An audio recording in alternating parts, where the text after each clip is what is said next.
اعوذ باللہ من الشیطان اللعین الرجیم بسم اللہ الرحمن الرحیم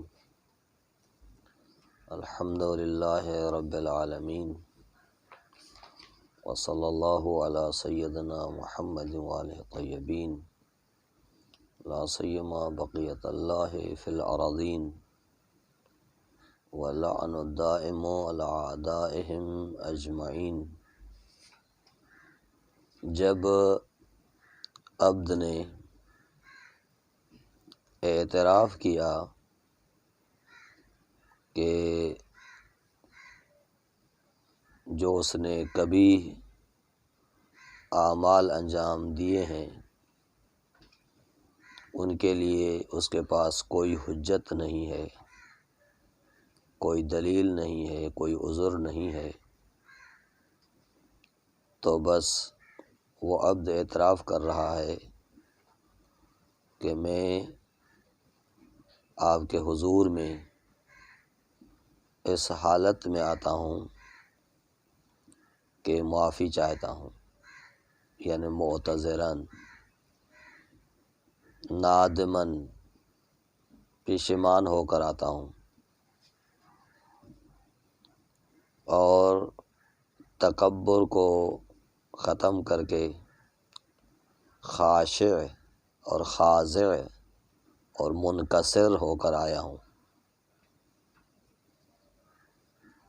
درگزری کی امید رکھ کر آیا ہوں،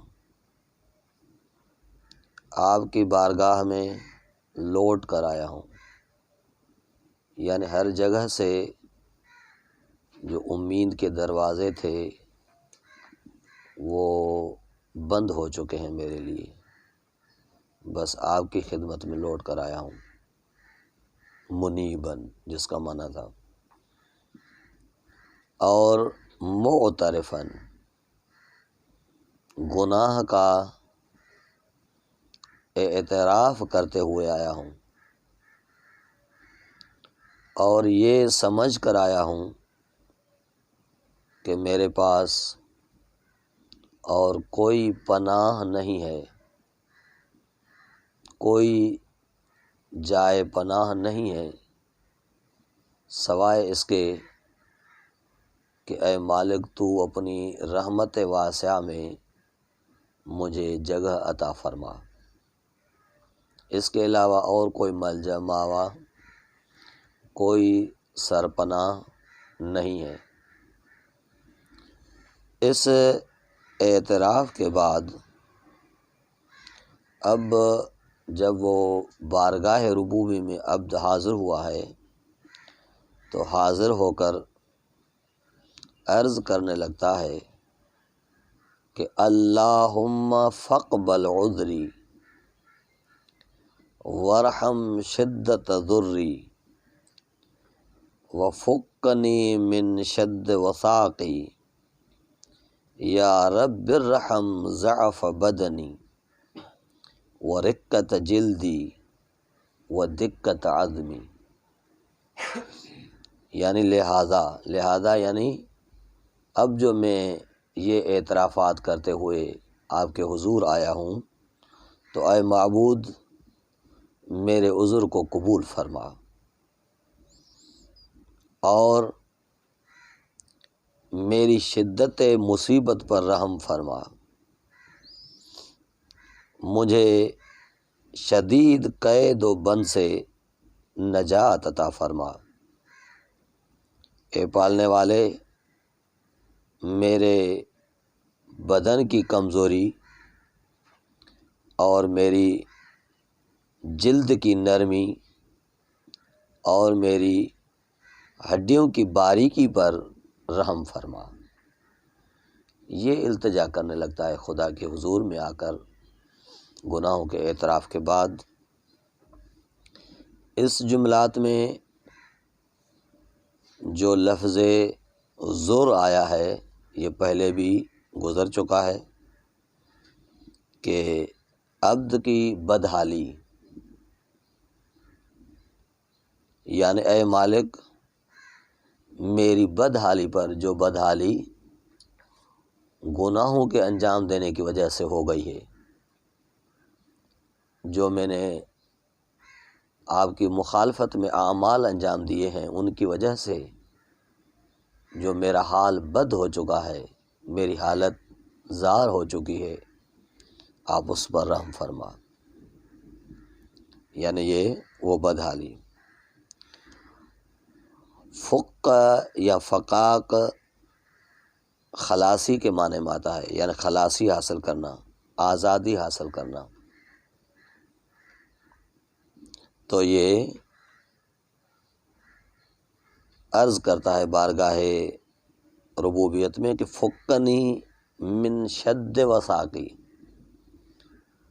وثاق رسی یا قید کو کہتے ہیں، جس میں کسی اسیر شخص کو یا جانور کو باندھ دیا جاتا ہے۔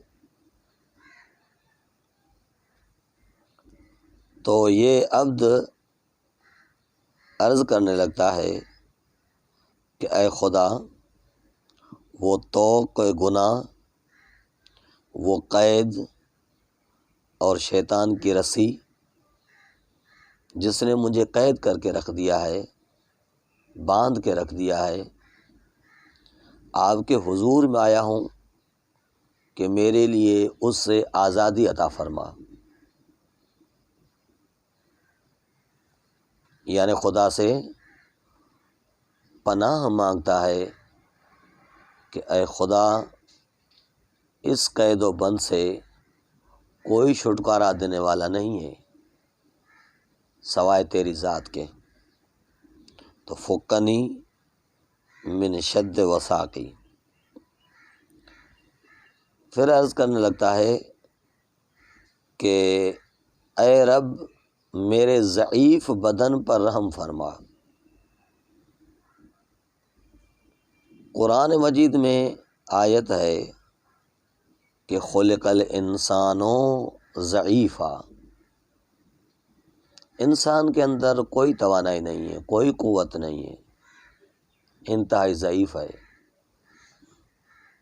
کسی بھی چیز کو برداشت کرنے کی سکت اس کے اندر موجود نہیں ہے۔ آپ دیکھیے کہ موسم کی تبدیلی میں بھی انسان شکایت کرتا ہے۔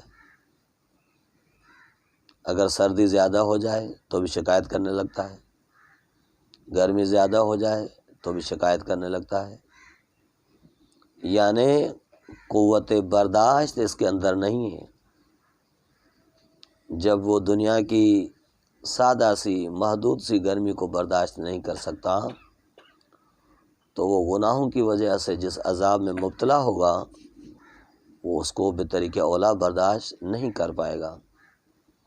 اسی وجہ سے التجا کرتا ہے کہ خدایا تو نے مجھے ضعیف خلق کیا ہے، خلق الانسان ضعیفا، ضعیف خلق کیا ہے، میرے اندر برداشت نہیں ہے، تو آپ میرے ضعیف بدن پر رحم فرما۔ یا رب رحم ضعف بدنی ورقت جلدی۔ جلد یہ جو کھال ہے انسان کے اوپر، یہ انتہائی رقیق اور نرم ہے۔ وہ دقت عظمی، دقت نیز یہ خلاف غلیظ ہے، یعنی جو گاڑھا ہو، شدید ہو، وہی نرم کے معنی میں کہ میری ہڈیاں خود نرم ہیں، ان میں بھی سختی نہیں ہے، برداشت نہیں ہے، تو خدایا اس باریک ہڈیوں پر رحم فرما۔ اس کے بعد التجا کرنے لگتا ہے اور خداوند قدوس کی صفات کریمہ کو بیان کرتا ہے کہ یا من بدأ خلقی و ذکری و تربیتی و بری و تغذیتی حبنی لابتداء کرمک و سالف برک بی۔ اے میرے رب،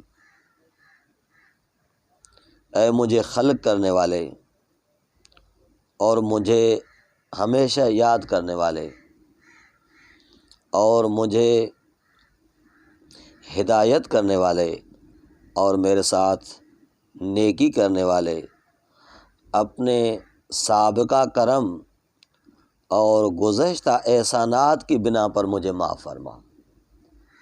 یہ وہ عطیات الہی ہیں، رحمات الہی ہیں جو عبد کے اس حالت میں آنے سے پہلے خداوند قدوس اس کے ساتھ انجام دیتا ہے۔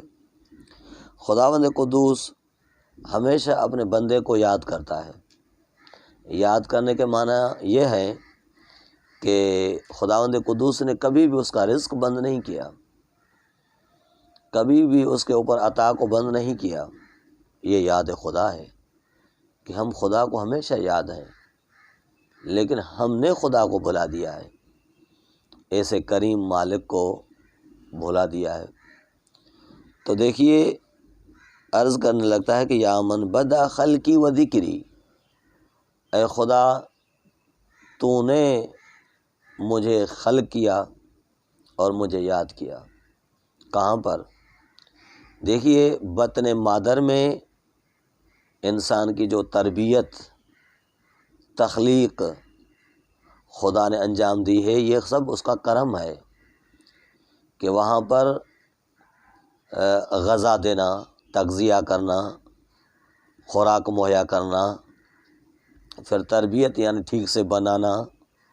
تربیت کا معنی یہاں پر یہ ہے کہ ٹھیک سے اس کو بنانا، بے عیب بنانا، اور عیوب سے نکال کر اسے ستار العیوب کرنا، اس کے اوپر عیوب کی چادر یعنی غیر عیوب کی چادر اوڑھنا، تاکہ اس کے عیب جو لوتھڑے کے صورت میں تھے، جو مزغے ازغے کی صورت میں، جو نطفے کے صورت میں عیوب تھے، وہ اس کے پردہ پوش ہو جائیں۔ یہ سب خدا کی تربیت کا کمال ہے کہ اللہ تبارک و تعالیٰ نے اس حالت میں عبد کی تربیت کی ہے اور اسے یاد کیا ہے۔ تو کہنا یہ چاہتا ہے کہ خدایا وہ میرے ساتھ جو پہلے آپ نیکی کر چکے ہیں، احسانات کر چکے ہیں، سابقہ کرم اور گزشتہ احسانات، ان کی وجہ سے ابھی بھی میرے اوپر وہی احسانات کریں۔ جیسے کل تو نے میرے عیب کو پردہ پوش کیا تھا، ابھی بھی میرے عیوب کو پردہ پوش کریں۔ جیسے کل بطن مادر میں تجھ نے میرے اوپر رحم فرمایا تھا، ابھی بھی میرے اوپر رحم فرما اور کرم فرما، عنایت فرما۔ تو خدایا تو نے میری خلقت کا آغاز کیا اور مجھے یاد کیا، میری تربیت کی، میرے لیے غذا کو مہیا کیا، اور وہ جو ابتدا میں کرم کیا تھا تیری ذات نے، اور جو ابتدا میں نیکی اور احسانات کیے ہیں میرے اوپر، انہی کو برقرار رکھ۔ یہ التجا کرتا ہے خداوند قدوس کے سامنے۔ انشاءاللہ کل دوبارہ عرض کریں گے۔ وصلی اللہ علی محمد وعلی الطیبین الطاہرین المعصومین۔